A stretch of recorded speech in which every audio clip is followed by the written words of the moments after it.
विपिन शर्मा जी हमारे साथ senior journalist बने। विपिन जी, सरकार के इस मूव को फिलहाल कैसे देखा जाए? आम आदमी पार्टी का विरोध और आईना दिखाना उनकी जिम्मेदारी है, वो अपनी जगह पर है और अच्छी बात है, लेकिन अगर सरकार कह रही है कि प्रदूषण से मुक्ति के लिए हम कुछ ठोस निर्णय लेंगे, लेने वाले हैं, उसका खाका तैयार है, महिला समृद्धि के लिए 2500 की बात जो है वो हम देंगे, उसकी तैयारी हो गई है, तो यह वेलकमेबल स्टेप नहीं माना जाए इसको? निश्चित बात है, उम्मीद पे दुनिया कायम है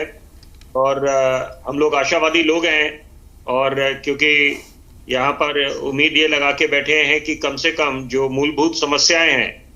कि एक साफ हवा, साफ पानी, वो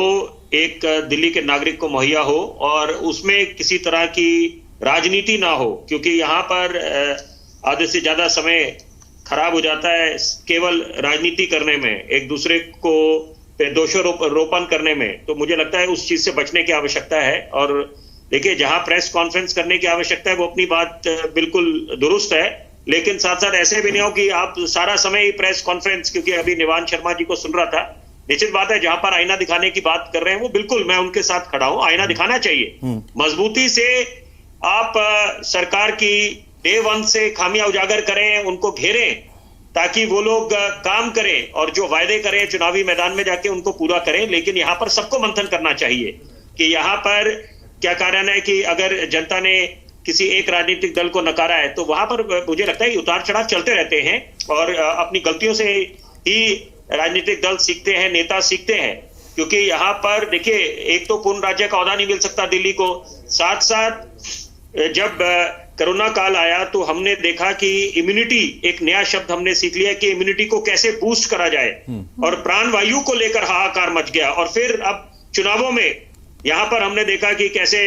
वाटर टेररिज्म की बात हुई, वाटर जेनोसाइड की बात हुई कि आपने इल्जाम लगाए गए कि यमुना को जहरीला कर दिया। तो मुझे लगता है कि वो सब चीजों से ऊपर उठ के इस समय जो आम आदमी पार्टी की भी सरकार ने ऑड इवन स्कीम लागू करी थी, बड़ी अच्छी बात है। देखिए, आपको नए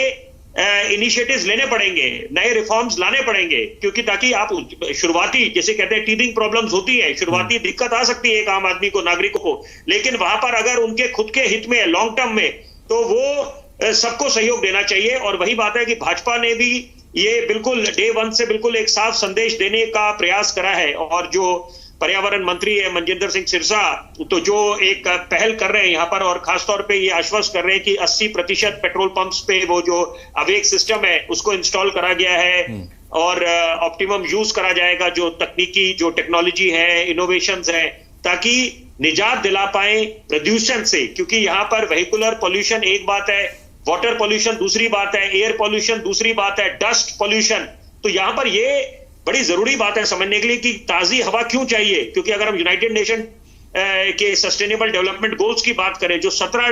SDGs जिसको बोलते हैं, वहां पर बिल्कुल साफ है कि आपको क्लीन एयर पे तवज्जो देनी पड़ेगी। जितने ये क्लाइमेट चेंज पे